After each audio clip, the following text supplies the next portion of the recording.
Hello everyone, welcome to back my channel. I hope everyone is having a wonderful day. Before starting the video, please go ahead and hit the subscribe button and give this video a thumbs up. The bold and the beautiful recap for Tuesday, June 3, 2025 is finally here. In today's episode, Luna Nozawa, Lisa Yamada, corners Steffi Forrester Finnegan, Jacqueline Messins Wood. Sheila Carter Sharp, Kimberlyn Brown is heartbroken. Plus, Liam Spencer, Scott Clifton, opens up about his fear. At the apartment, Sheila urges Luna not to waste her fresh start. Luna claims Steffi is the only one standing in the way of them having a family life with John Finn Finnegan, Tanner Novlin. The two go back and forth. Sheila thinks her granddaughter needs to accept the situation for what it is.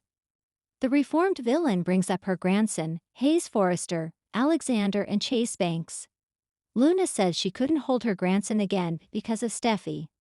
How wonderful their lives would be without Steffi in it.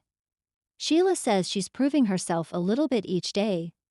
Luna reminds her grandmother that Sheila saved Kelly Spencer's, Sofia Perez, life and Steffi still hates her.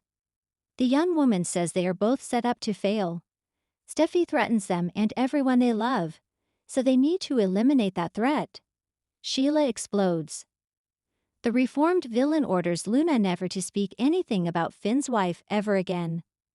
Luna quickly apologizes and begs Sheila not to give her the boot. Luna needs to go. Later, Sheila comes back and finds Luna gone. At the Cliff House, Liam is ready to focus on something else, like Steffi. Liam admits he worries about Steffi and Kelly's safety with Luna around. They talk about how Luna ruins lives and how Bill Spencer, Don Diamond, even caved to her manipulations. Steffi thinks they will be fine and asks Liam about a bucket list. Being with Steffi and the kids is his bucket list. Liam asks Steffi to help Hope Logan, Annika Noel, make sure the girls remember him. At the hospital, Finn and Lee Finnegan, Naomi Matsuda, are talking about Luna. Finn confesses he feels guilty. Luna's life could have been totally different. As they debate, Lee finally says Luna can't be excused. The girl can't have any place in Finn's life. Finn promises to protect his family. Luna texts Finn and Lee orders her son to change his number. Finn agrees but Lee is still worried. At the Cliff House, Steffi hears the door and assumes it's Liam. Steffi's face falls when she sees it's Luna. Steffi orders her away but the young woman refuses to leave. As Luna rambles about her father, Steffi is guarded and listening. Suddenly, Finn enters the room and demands to know what Luna is doing there. Luna claims that Finn being her dad is a miracle, and begs him to not turn his back on her. Los Angeles was on edge, the air thick with secrets, regrets, and impending storms. The sun might have been shining over the Forrester mansion, but inside the lives of its inhabitants, clouds loomed. And on Tuesday, June 3, no one would be spared the fallout. Luna's ambush. A reckoning in the fashion house. At Forrester Creations, Luna paced back and forth in the design office, her nerves fraying with every step. The once bright intern had grown accustomed to being in the spotlight. First as RJ's muse, then as the reluctant center of a twisted scandal. But today wasn't about fashion or flattery. Today was war. She had been lured in by a message from Steffi, or so she thought. The note on her desk read simply, "Meet me in the showroom. We need to talk about RJ.S." Expecting another ambush from Steffi or perhaps even a rare olive branch, Luna walked in cautiously. But what she didn't expect was what, or rather who, was waiting for her. "Surprised to see me?" came a voice as cold as steel and twice as sharp. It was Poppy, standing beside Bill Spencer, arms folded tightly across her chest, her eyes narrowed into slits of suspicion and disapproval. Her designer pumps echoed as she stalked closer, eyes flickering with something fierce. "I don't understand," Luna stammered. "Why is?" "You dragged Bill into this," Poppy snapped. "You ran to him instead of coming to me. Do you even understand the mess you've made?" Bill's face was unreadable, stone carved from guilt, confusion, and a pinch of paternal worry. He wasn't angry. He was devastated. "I trusted you," he said softly. "And now I'm caught in the middle of something that could change all our lives." Luna looked between them, her heart thudding like a drumline. "I didn't drag anyone into anything. I was drugged, Mom, you know that. It wasn't my fault." Poppy raised a trembling hand. "Don't you dare turn this back on me. You think this is just about RJ or Zend or some teenage drama. No, Luna, this is about truth, about consequences. And the fact that your recklessness could cost all of us everything." "And what about your recklessness?" Luna shot back. "Your mint, your secrets, your lies. You created this storm, and now you expect me to drown in it alone." The words hit Poppy like a slap. Bill stepped forward, breaking the tension. "Enough, both of you." He turned to Luna. "Whatever happened, we're going to get through it, but not by tearing each other apart." Just then, the door burst open, and in walked Zend. His eyes locked on Luna's. "You lied to me," he said quietly.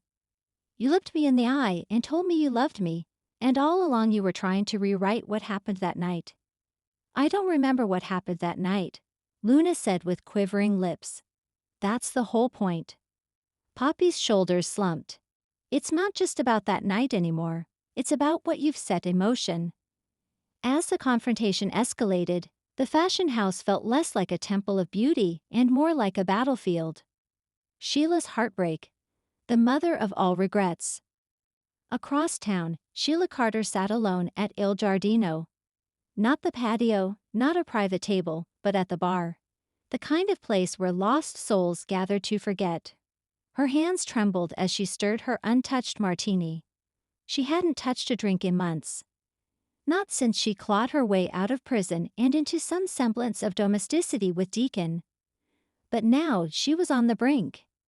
She stared at her phone, Finn's last words echoing in her ears, "Stay away from my family." Her heart throbbed. Not from anger, from loss.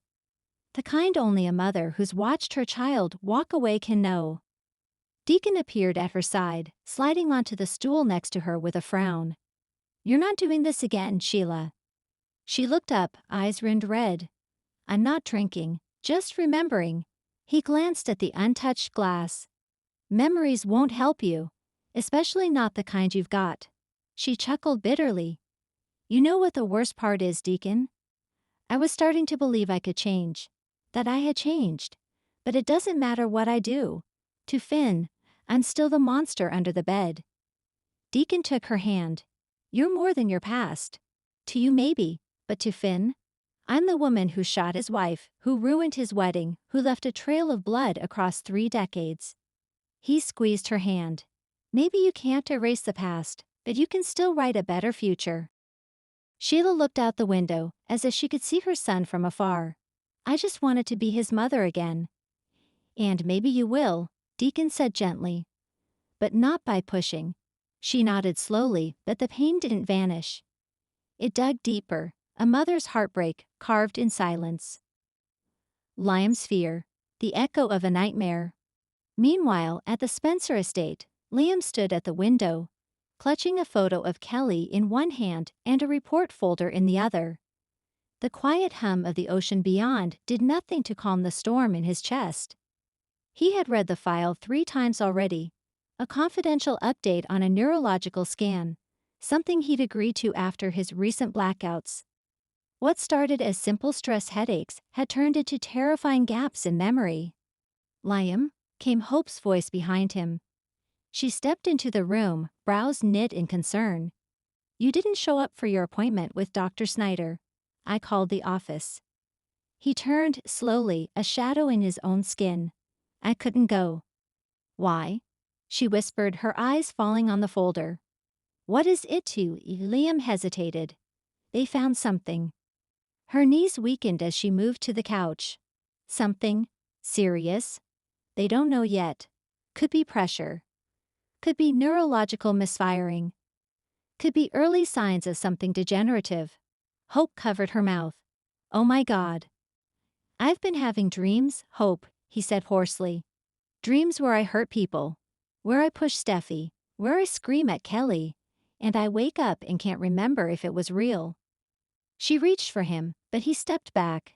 No, don't. I don't want your pity. I want answers. You're scared, she said gently. And you don't have to be scared alone. But what if I'm dangerous, he whispered. What if whatever's happening to me makes me lose control? Hope's heart shattered at the fear in his eyes. You're not alone, Liam, and you never will be. But in Liam's heart, a creeping doubt took hold. A fear that maybe, just maybe, the kind, principled man he once was slipping away. Back at Forrester, the fallout begins.